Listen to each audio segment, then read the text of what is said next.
Kelly Francis, and I have the honor of leading the HITEC Foundation, the philanthropic arm of HITEC, which seeks to uplift the next generation of Hispanic technology talent.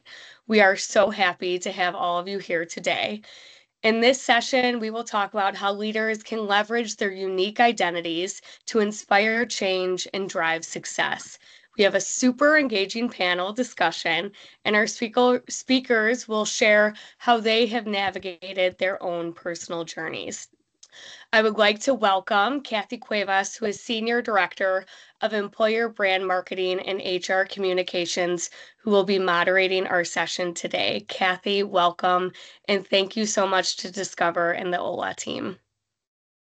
Kathy is the head of Employer Brand for Discover Financial Services, where she leads talent attraction and experiences, recruitment marketing and branding, as well as human resources communications for the company. Kathy, you must be tired. That's a lot of work. Kathy, I'll let you take it from here and lead the discussion. Thanks so much. Thanks so much, Kelly, and thank you for having us here today. We're excited. I have an esteemed panel of colleagues to talk about a great topic during Hispanic Heritage Month. So you can see we're showing our pride with our employee resource group background for the month and our theme of Cultura Without Limits. So as part of that, we're talking about leading with authenticity. We have some fantastic leaders today, so I'd like to ask them to introduce themselves. We'll start with Claudia. Take it away, Claudia. Thanks, Kathy. My name is Claudia Schaefer, and I'm the Vice President of Strategic Client Management at Discover. And I have the privilege of leading a client-facing team of relationship managers for companies who accept card payments as part of their shopping experience. And Clint? Hello, everyone. My name is Clint Morley. I'm a vice president in charge of customer service and engagement. So we have about 3,000 agents that when you have a question in relation to your credit card and you call one of those agents, it's my responsibility to make sure that we show up and take good care of you. Thanks, Clint. And Angel. Hello, everybody. Angel Diaz. I am responsible for our customer success organization. That's the interaction, that's the cross-section between what our customers do with technology and the technology behind it. So just to translate that for technologists, that's our SRE teams, our service operation teams, our incident teams, our platform and production engineering teams, and all their related risk, as well as open source. Thank you so much. So as you can see, a lot of great experience, diverse experience here. So we have a few questions that I'll be asking the panel, and then we'll save questions from our audience to the end, which Roylene, I think, will be moderating for us. So to kick things off, I have sort of our opening question for our panelists. So the question is, how has embracing your authentic self shaped your leadership journey? And could you share a moment, perhaps when you led with authenticity and it had a significant impact on your team and organization? And we'll start off with Claudia to help answer this question. Claudia. Thank you. I think becoming an authentic leader is not something you do once. It's something you practice day in and day out. And for me, it took me a long time to really figure out what it meant to be my true authentic self.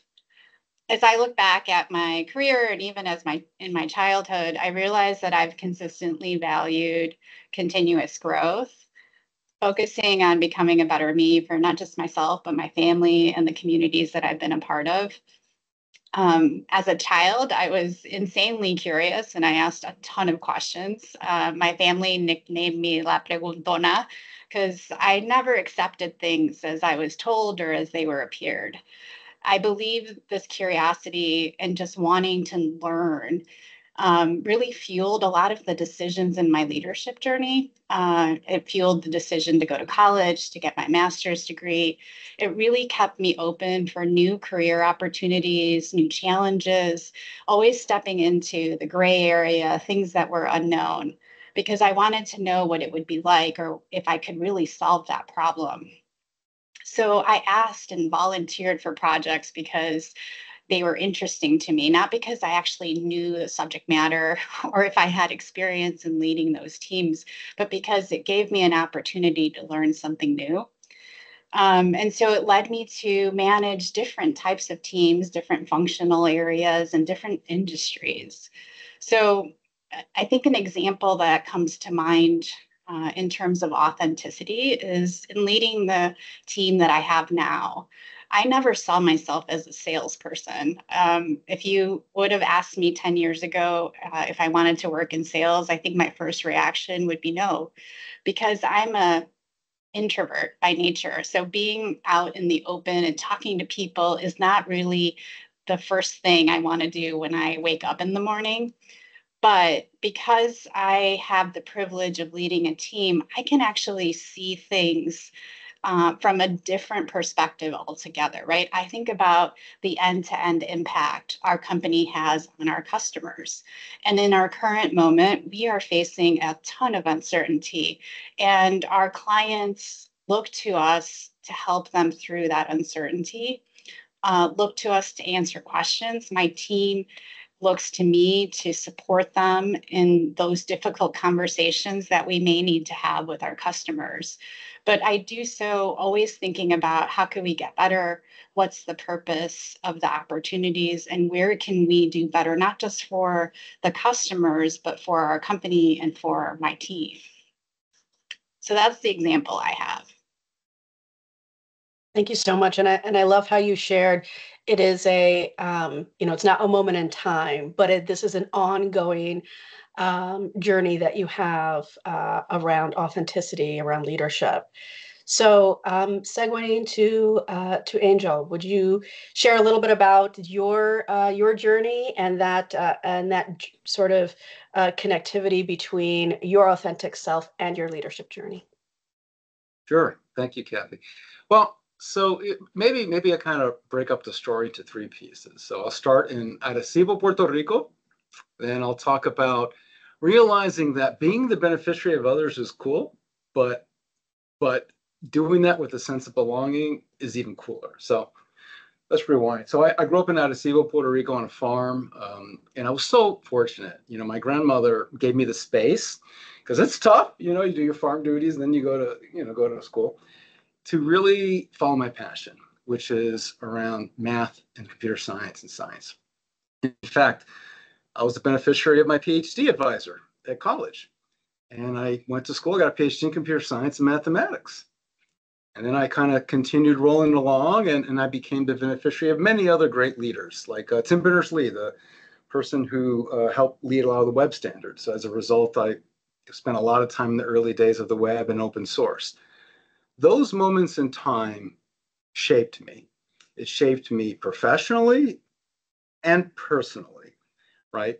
And all of that rolled together made me realize that in order for us as a technology industry, which is part of who I am as a human, it's important that we commit to paying it forward, because just as we are constantly being shaped by others, we get the opportunity to do the shaping as well, right, as we progress through our journey. So I realized the importance of learning, of teaching, of mentoring. When you add those concepts together, we can do more. So specific moment. 4 years ago or so, Kathy, I remember you were one of the first people I met, actually. I joined Discover. And we were going through a kind of a digital transformation, like most companies, to just leverage technology better for us, helping create brighter financial futures. To do that, we had to become more of a product organization and a platform organization. So what does that mean? More feature factories, product teams, reducing the combinatorics of risk by creating platforms and reusing those platforms. So how do we do that? Well, we had a couple choices. We could have done ivory tower, this is how we do it, or we can use that sense of belonging to teach and help each other, define our processes, help our people grow and deliver in that vision. And real proud of how we did it here in Discover. And you kind of fast forward, 4 years from then, it's just been an amazing journey. And maybe just a little, if you all are curious about that journey or just want to see the people who do that, just go to technology.discover.com, and you'll see great stories from our engineers talking about that journey. Thanks so much, Angel. And I love how you talked about mentorship, right? You've been mentored. And then when you're thinking about creating a sense of belonging, you've leveraged that into your leadership style, into various organizations. So I love that. Love that point. Clint, same question. So a pleasure to meet you all. I have worked for the company for 34 years. A brief backstory, I was born in Utah, raised Catholic, biracial family, proud of all my ancestry. I'm an introvert and didn't feel like I ever really fit in. I didn't fit in with the Mexican kids because I don't speak Spanish, and I didn't fit in with the white kids. So I fell in with the generically brown kids and found some community. Starting with Discover was fantastic for me. I was not a terribly good student in high school. And anybody who says negative things about call centers, it drives me crazy. Call centers are fantastic. It's an opportunity for you to work out all of your insecurities and kind of show yourself more than anyone else what you're capable of. But it's important that I acknowledge that I joined a company that was almost oblivious to diversity. There was no representation above me. There was no one who looked like me that I worked with. The uniform that you were supposed to wear was a golf shirt and pleated khaki trousers. And so I went out and I bought golf shirts and pleated khaki trousers, and I just put on a face so I could be successful at work. And, you know, I was young and I didn't see any alternative. And so I was content doing it. And, you know, you do that switching where you're just consistently putting yourself down and pretending to be something else. And I did it for years and years and years. And, you know, slowly the company has certainly, changed significantly, and we're in a vastly different place here. And I get to be on this wonderful panel with Claudia, Angel, and Kathy. But that certainly was not my experience growing up. I had a pivotal moment where I was working in Phoenix, and I had an individual that worked for me, and he had, person of color. He had the most beautiful braid. It went all the way down his back. And I was consistently very complimentary of, just to look great. And one day he came in and he cut it off. And I was like, oh my gosh, what happened? What did you do? And he's like, well, I need to do that to be successful. If I can't get a trainer or a team leader job unless I look the part. And I was devastated. I felt like, oh my gosh, I am perpetuating the same mistakes that were made with me. I'd never told him that he looked inappropriate, and I felt like I'd done the opposite. But I clearly had been ineffective because he cut off his hair.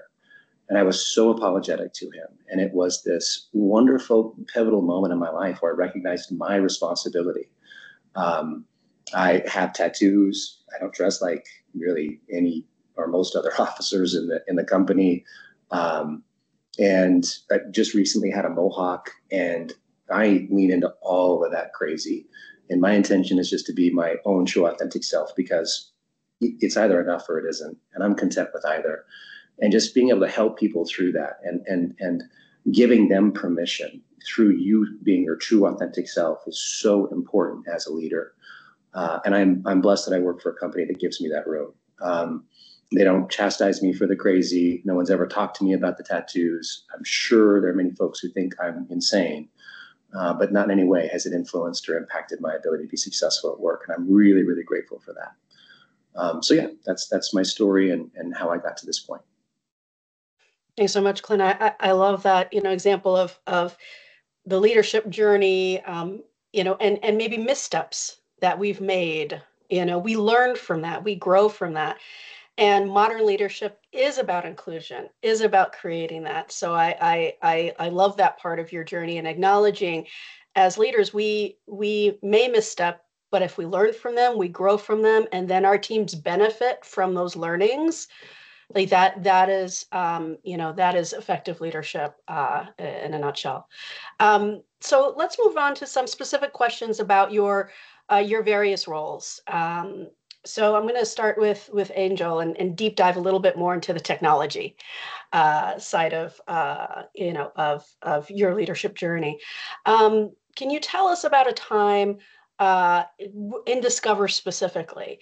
Because you touched a little bit on this earlier around creating the sense of belonging. Would love to sort of deep dive into that. Just speak to how you're creating everyday, sense of inclusion and authentic leadership in the technology environment to drive innovation at Discover.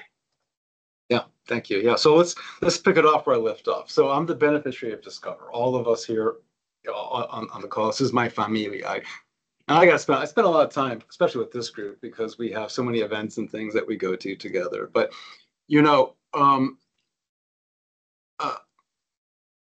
to do, in engineering, in order to innovate, you need to create what we call escape velocity.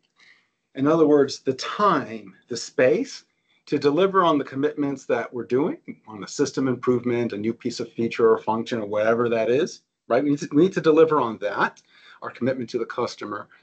But if we are better, or if we can do it better, that creates the space to innovate. So that's the key of how you do innovation, continuous improvement. All right, how did we do that? Well, let's take that sense of belonging. The first thing we did was create a really strong internal technology community. It's our craft, it's who we are. So the Discover Technology Academy is what we call it internally. Now let's get our heads around this. This was around COVID, by the way. So we're all kind of digital. And it kind of, worked out well, actually. Online, digitally, at any given moment, every given month, engineers, product owners are contributing literally thousands of pieces of knowledge.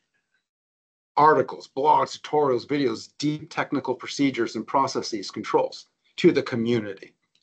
And then the communities get together and decide, where do we want to standardize? And as a group, we define our processes and procedures.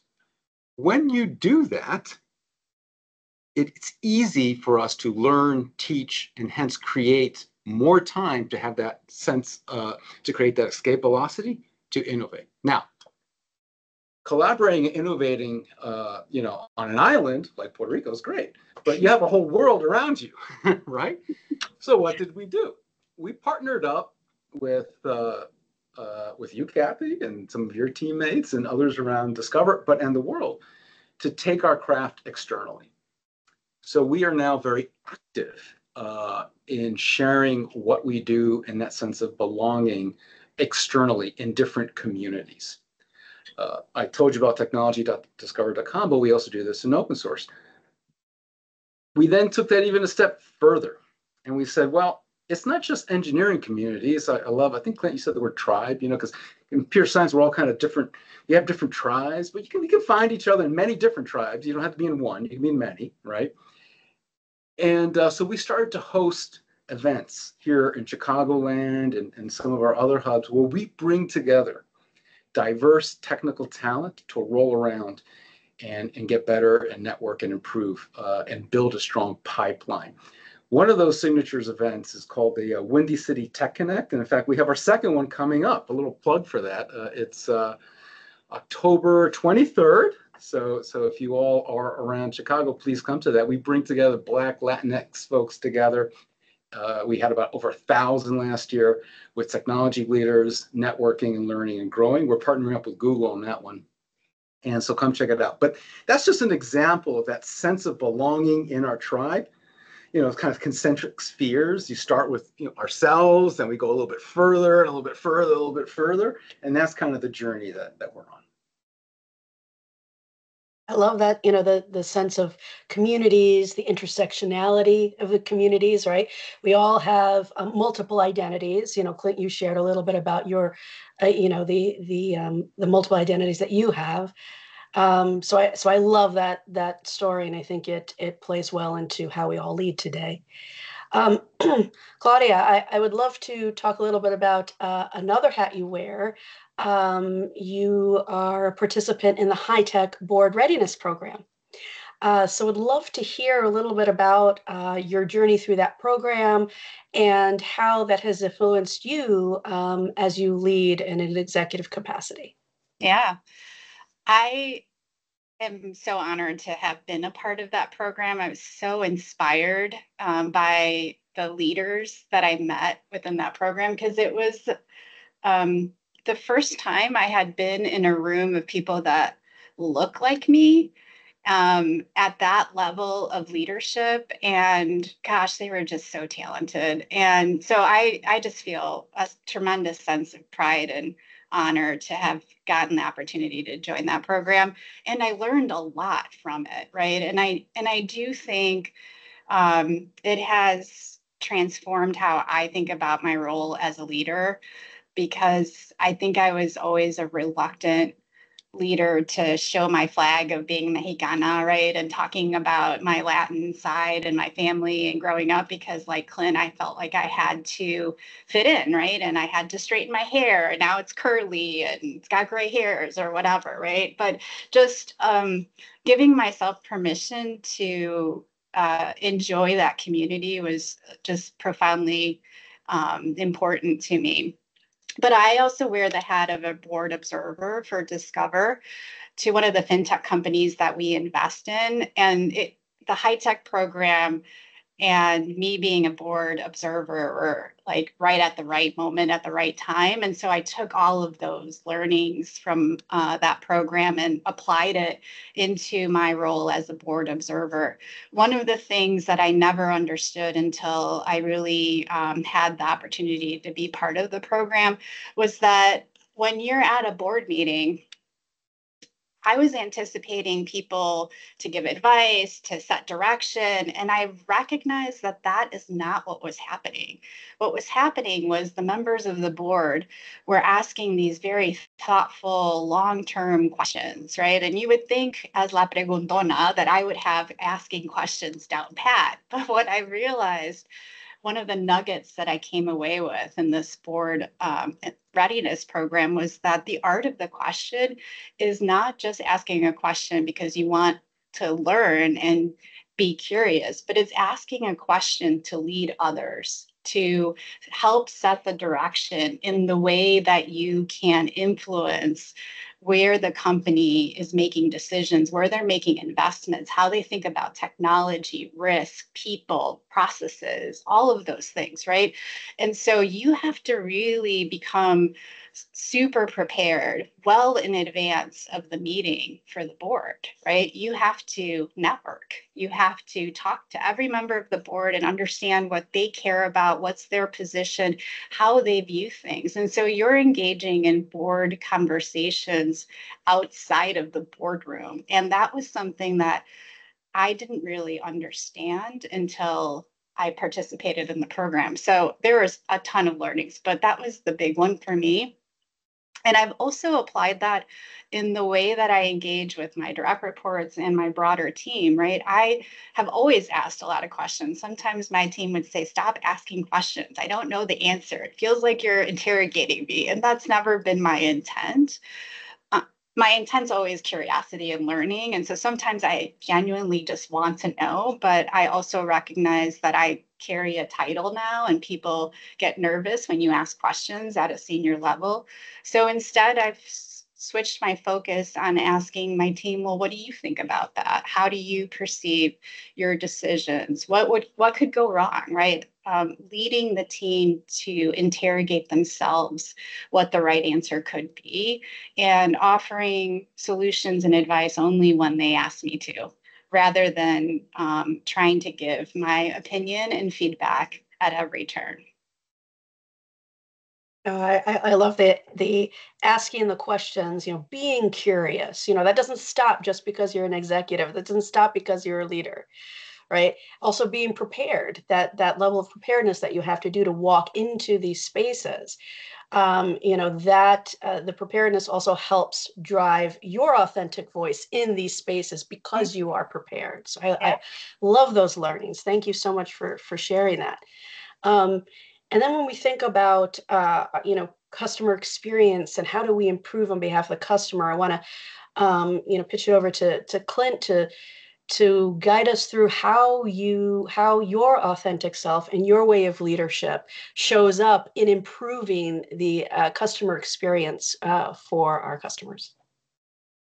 Yeah, thank you, Kathy. So first, I'd like to call out some members of my team that joined. It's wonderful to see you, Rebecca, and thank you for joining Zadie and Louise and Lindsay and Angela. It's fantastic to see you guys. And they really are the secret sauce. They're the reason that we are as successful as we are. So I'm crazy passionate about the service value profit chain, and everything starts with your employees. You can't get to any place without taking great care of your employees. I am blessed in that the people who came before me built a remarkable culture at Discover, and a leader that I greatly respect, Carlos Minetti, when I was put in customer service, pulled me aside and said, "You've been given a fragile gift. And this fragile gift is something that's been built by people before you. You don't know their names. You'll never know who they were, but they laid down this foundation and you have a responsibility for taking care of it."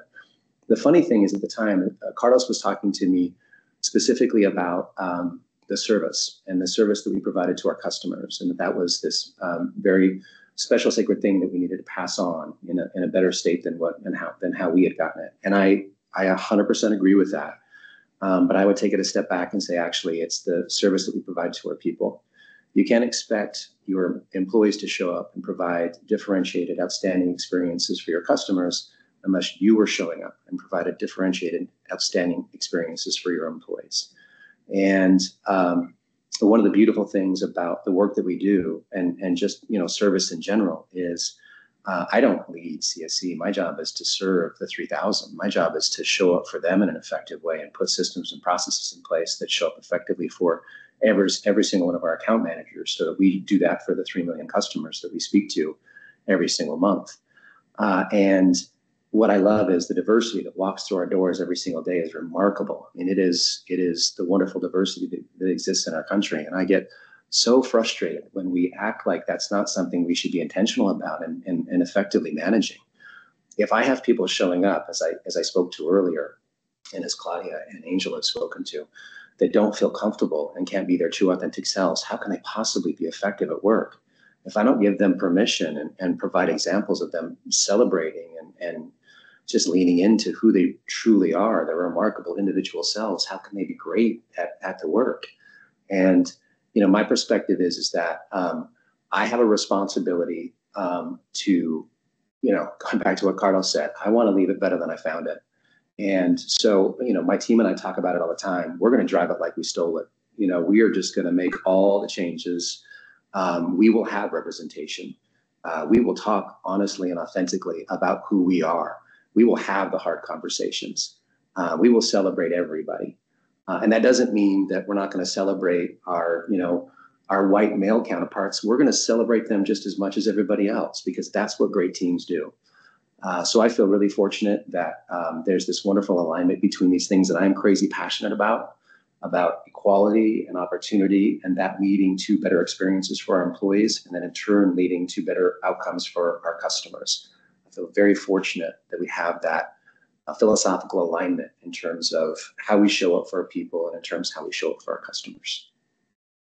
I feel your passion, and I think that's one of the reasons why we're all here today. We're passionate about inclusion. We're passionate about creating great experiences for those we work with, those we lead, and in turn our customers. So thank you for sharing that. So as we move into our open Q&A in the second half of our time together, I would love to sort of wrap up our staged questions with just asking each of you to share a learning with our audience. If our audience had to walk away with one learning that you'd want them to take away about what it means to be an authentic leader, a modern authentic leader, what would that be? And I'd love to start with Clint on that one. Well, so early in my career, I spent so much time trying to get ahead, and we didn't have a lot of financial security when I was growing up, and so I spent a lot of time running away from that. And the cool thing now is that I'm blessed. That's not something I really need to worry about anymore. We can afford to make the house payment. So it becomes more about how do you want to be remembered, and what do you want people to say about you, and all that matters to me is that I was beneficial for them, that I was value add, that I met them where they were, I got to know them, I respected them as an individual, and I helped them towards their potential. And that doesn't mean, you don't have hard conversations. I think actually if you love somebody, you love them enough to have the hard conversations. So what I want people to say is that I was true and authentic and real, and saw them for who they were. And that's enough. I would be content. If that's what was said about me in my career, I would be ecstatic. A heart to that heart. I can't do the heart. There we go, heart. Claudia. How do you follow that? I mean, just I think Clint gives people permission to be who they are because he displays who he is authentically. And so, I would say that just for myself, my biggest learning through my leadership journey has been my critics will always be there, but what matters is the impact I have on the people that matter and the people that I care about. And over time, I'm confident that the critics will come to know me, respect me, and maybe even like me because I have that effect on people. I kind of just fudge my way in to build that trust. And so I think if you're going to lead authentically, you don't run away from the labels that people provide you. Instead, you show them different and you show them in the way that's real to you as a person, as an individual, and that you maintain your values no matter what. Because that, at the end of the day, matters most. Thank you. Thank you. And Angel. Sure. So my mom always says, hay gente detrás y a frente de ti. There's always people behind you and in front of you. Always. Until that final moment. And maybe, we'll see what happens after that. Well, look, so what does that mean to me? Well, pay it forward. Always. Always recognize that there's somebody you can give a hand to behind you. And in technology, there is so much opportunity for that. Like, what we do in Chatham in the South Side in our apprentice program for call center agents, right? Take folks who are interested to create a pipeline, because trust me, in technology, we need a stronger pipeline, and we bring them through create apprentices, and then they roll right into our technology teams, or what we're doing right here in this conversation, or Society of Hispanic Engineers, Girls Who Code, Grace Hopper, all those events where we have the opportunity, right, to pay it forward in some way, or in technology, innovating, using technology and sharing that in the open, like we do around some of our open source accessibility and user interface work, which is making it easier for people to use apps and web pages who are visually impaired, and we share that with the world. No reason to keep that inside. Right, so wherever your vibe is, you just find your moment, and just remember that hay alguien detrás, behind you, hay alguien al frente, in front of you, right? And it's easier to move forward when you help folks in the back. Love it. And with that, we'll close out the pre-questions for our panelists and open it up to the audience for questions for us. So Kelly and Roy, back to you. What a fantastic panel. I feel like there are so many quotes and nuggets that I took away from each and every one of you. And I just love how it all ties into that high-tech motto of push up, pull up, and what we're doing to support one another every day. And the wonderful part of this high-tech community and familia. Roy, not sure if you have a list of questions. There are none in the chat. I was going to say, if anyone does want to, you can take yourself off mute and turn your camera on and ask a question if you would like. So I'll kick us off with a question that was recently posed to me unknowingly as I was doing a podcast, and it caught me off guard a little bit. But what are some practices that you have in place for when you're being your authentic self and it's maybe not received the right way, whether that's by leadership above you or by someone that you're managing? What's maybe like that autocorrect for yourself that you tune into?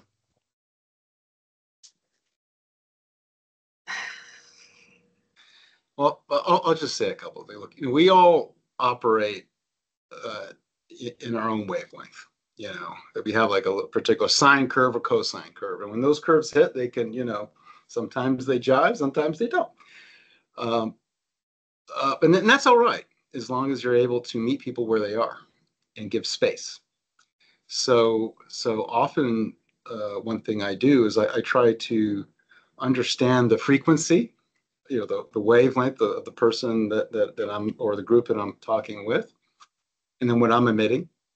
Try to meet them sometime in the middle, but make sure that there's space to have those conversations so we hear each other. And typically, when I do that, there's always a path forward. Not all the time, but typically. I think I always ask for feedback. I see my team, some members of my team, and thank you for supporting us. But I ask for feedback. I ask my team maybe weekly, and when I do skip levels, I ask them in our skip levels, like, what's going well? What could go better? What could I do to be a better leader for you and for the team? And those are hard questions to answer when your leader puts you on the spot. But I think they're getting used to me asking those questions, but they're honest, right? Because I genuinely want my team to feel comfortable enough to tell me what's going well, what's going wrong, and what I could do to make it better for them. So I think ask for feedback, and be your authentic self, but always ask for feedback, because if you're somebody that people want to follow, you are also human enough to admit your own mistakes. Just real quickly to add, so all of us have gotten feedback over our careers, intentional or unintentional, that you need to modify or align to cultural norms. And sometimes that's appropriate. Sometimes those cultural norms are important, and it's appropriate for us to recognize that our behavior might be not as constructive. But I think it's also important to recognize there have been lots of times through my career where I've gotten that feedback and it's BS, it's nonsense. It's somebody trying to put me in a box that I don't belong in. And early in my career, my response was, cool, thank you for the feedback. I will put on those, that golf shirt because that's the expectation. Now what I recognize is I can't do that. I have a responsibility for the people beneath me not to do that, to gently push back, not to be difficult about it, but to be my true authentic self. And again, that doesn't give me permission or license to do whatever the heck I want. I have an obligation and responsibility to be constructive and effective within the culture of Discovery. But I also need to advocate for my people and make sure that they have the room to live their authentic, true selves, and to gently push back when it's Midwestern, like, that's not all of us. So it's a balance. It's a balance that you need to strike. I love that. I'm going to go to Raul, who I see has his hand raised. Thanks so much for being here, and then I'll go into the chat. Hey, how are you? Thank you. Yeah, I thought it would be easier to just ask the question. I love what you were talking about. I love what all of you have said. And Clint, you said something about showing up for our people, serving our teams in order for them to serve our customers. And one thing that I've experienced myself, I saw it in my family, I see it with the Hispanic leaders, is that we all tend to be servant leaders. And sometimes when we do that, we forget about the most important person, which is ourselves. So I guess the question for all of you would be, what do you do personally to make sure that you are at your best so that you can serve others?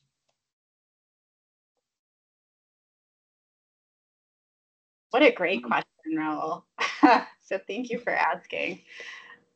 I think you're right. Sometimes you have to remind yourself that you need to put your mask on first. Like the airlines, they always tell you put your mask on first in case of an emergency, because you're no good to anyone if you don't take care of you, right? And so I have started to make it a practice for myself to figure out what I want to learn next. And I do something weekly to learn something new. I've been a beneficiary of Angel's technology academy, and I've learned a ton about AI, which is so cool. And I think you just have to figure out what fuels you, right? If learning is what fuels you, pick something you want to learn. Family fuels me also. So when I feel like I'm at a low point, I lean on them to create more joy and positivity. And then just surround yourself with good people who support you no matter what. Because I think all of us get feedback, as Clint said, intentionally or unintentionally, that tries to clip our wings a little bit. And so you just have to surround yourself with people who can help you figure out what's true and what's not true.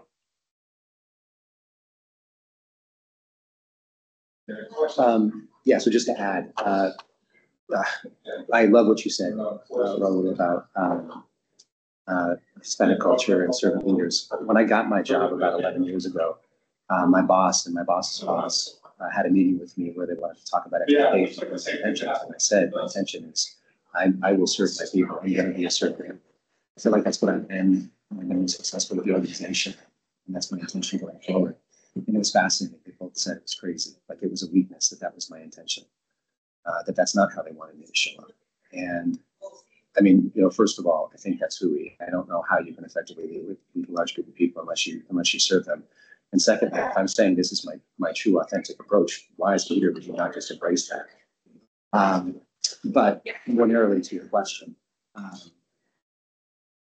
balance is so critically important. And if you can't, it's as Claudia said, if you don't put the mask on, you're not going to be able to help anybody else. And so I need to move, walks, exercise. If I don't get that on a daily basis, I just go stir crazy. Giving your people permission to hold you accountable, being open to feedback, I think is critically important. And you're just sharing the load when it comes to that. And I think my intention, my hope is that I have a relationship with my people where they can tell me where I've fallen short or I'm not meeting expectations, or if I'm just starting to look like I'm one out. So I would say those two things. A team that cares about you and you care about them, and also exercise is so critical. And I'd love to add on to what Clint shared. This concept of servant leadership, I think sometimes there's a misnomer in there that, yes, you are in service of others, but that doesn't mean you cannot advocate for yourself. As a leader, you have to balance both, right? You have to be able to care for yourself, to advocate for yourself, and that is an enablement device for you to be a better servant leader. So it's similar to, like Clint said, how can we best serve our customers if we're not caring for our employees first? Same sort of philosophy. If to be the best servant leader you can be, you also want to care and advocate for yourself. It's not an either or situation, advocating for others, advocating for self. So it's just something to keep in mind as you grow, into your servant leader self, to always care and advocate for your needs and what you need to grow as a leader in an organization. Love those responses. Thank you so much. Question from the chat is, what challenges have you faced in leading with authenticity?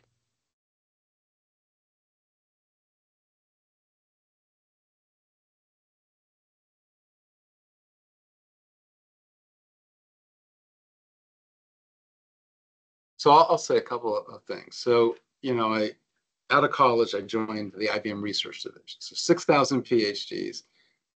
The only Hispanic person, 6,000 PhDs at IBM Research back in the day. A little different now.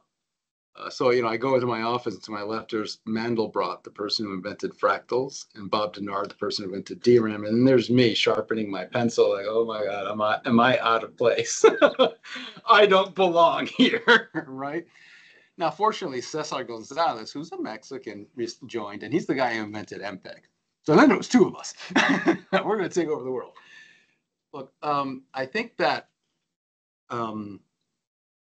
there's always going to be challenges. As one of the challenges that I had was just understanding what is my authentic self, and I realized that having lived a couple of years, that it changes. It's not one thing.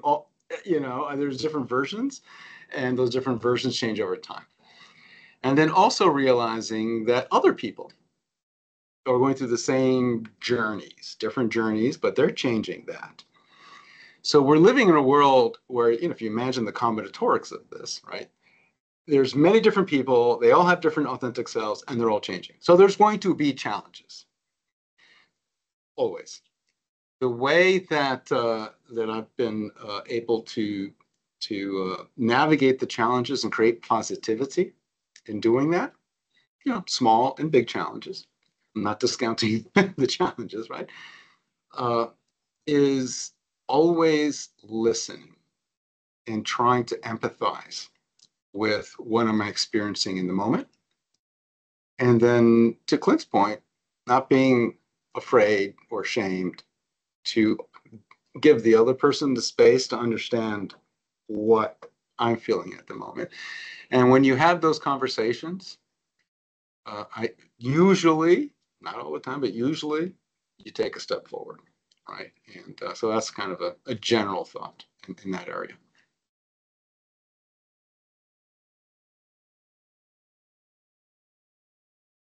I can give an example of a time in my career where there were lots of challenges in being my authentic self while making an impact in the organization I worked for.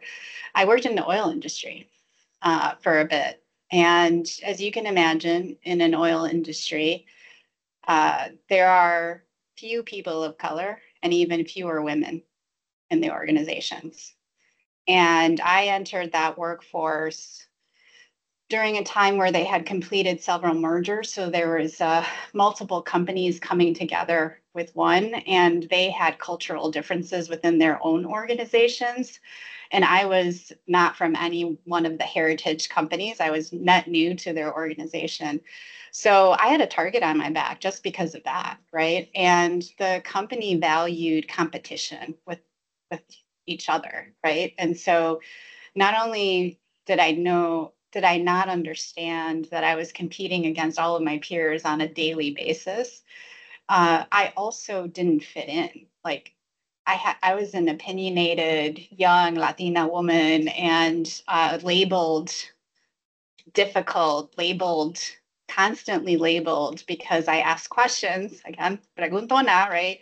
And challenged norms and wanted to try to do things better or differently.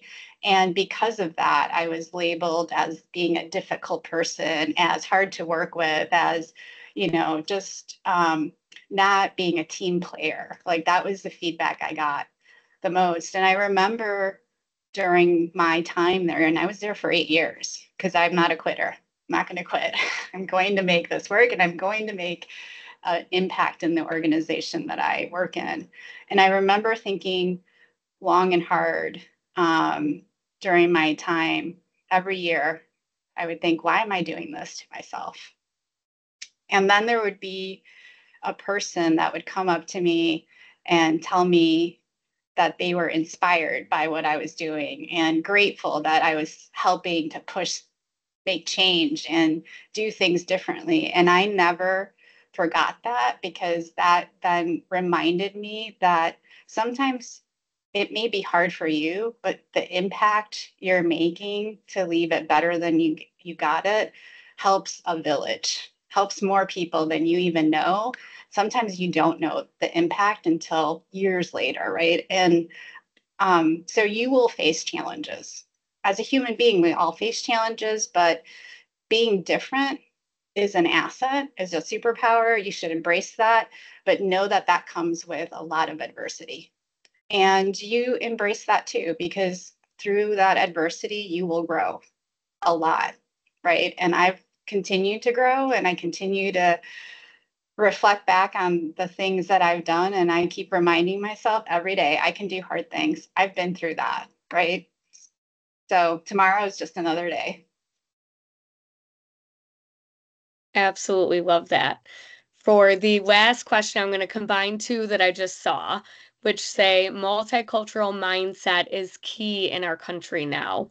How would you recommend that someone get over the hurdles to break into leadership roles while being their authentic self?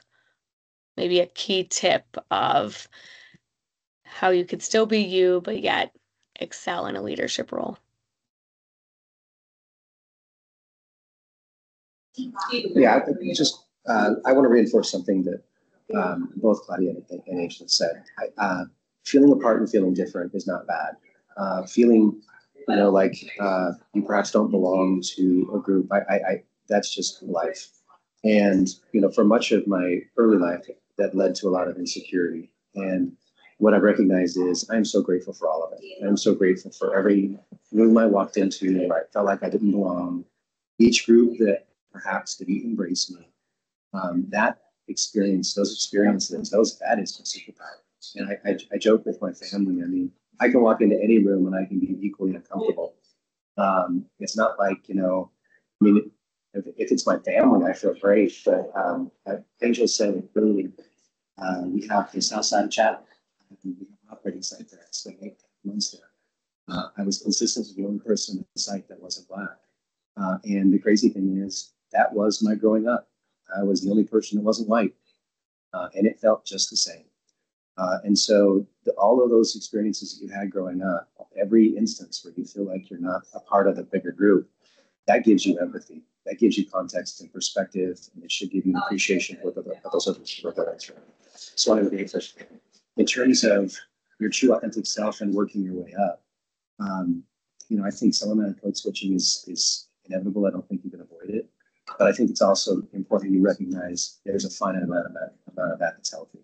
And I don't want to be too confrontational, but if you're an organization or working for a leader that can't see and recognize you for how wonderful you are, maybe that's not the right leader. Maybe that's not the right organization. There are times when I've hit my top earlier in my career. There are times when I should have been more confrontational about my expectations and needs as an employee. And if I had to do it over again, I would be more direct in terms of how I need them showing up for me.